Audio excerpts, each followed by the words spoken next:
फुलेश्वरी इलाके में शराब और नशीली दवाओं की लत दिन ब दिन बढ़ती जा रही है। सिलीगुड़ी वार्ड नंबर 24 में युवा तृणमूल कांग्रेस ने इलाके में असामाजिक गतिविधियों को रोकने के लिए एक अभियान चलाया है। सिलीगुड़ी पौर निगम के वार्ड नंबर 24 में फुलेश्वरी के पास रेलवे लाइन पर पार्षद पतुल चक्रवर्ती ने अभियान चलाया। उन्होंने बढ़ती असामाजिक गतिविधियों के विरोध में मार्च निकाला। इस संबंध में वार्ड पार्षद पतुल चक्रवर्ती ने कहा कि दिन ब दिन असामाजिक गतिविधियां बढ़ती जा रही है। फुलेश्वरी रेलवे लाइन से सटे इलाके में इस संबंध में पहले भी कई बार राज्य सरकार को सूचित किया जा चुका है। हालांकि उन्होंने इसकी शिकायत भी की। रेलवे अधिकारी इस मामले पर ध्यान नहीं दे रहे।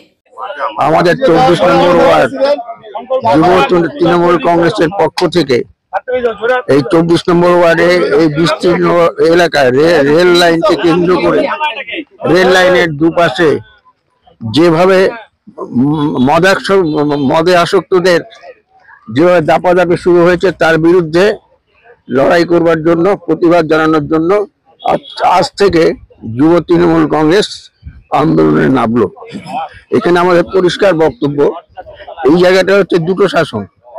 একটা হচ্ছে রেল লাইন কেন্দ্র করে হচ্ছে রেল ডিপার্টমেন্ট দেখে, আরপিএফ বা জিআরপি যেটাই হোক, আর একটা হচ্ছে রাজ্য সরকারের প্রশাসন।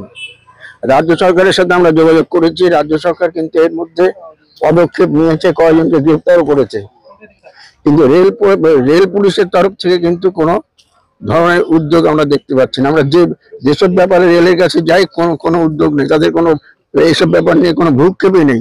বিশেষ করে লেভেল ক্রসিং, সেখানে যে অবস্থাটা, দৈনিক অ্যাক্সিডেন্ট হচ্ছে, পড়ে যাচ্ছে লোকে, যে কোনো সময় যে কোনো লোকের প্রাণহানি ঘটতে পারে, রেলকে বলা সত্ত্বেও কিন্তু ওরা কিছু করছে না।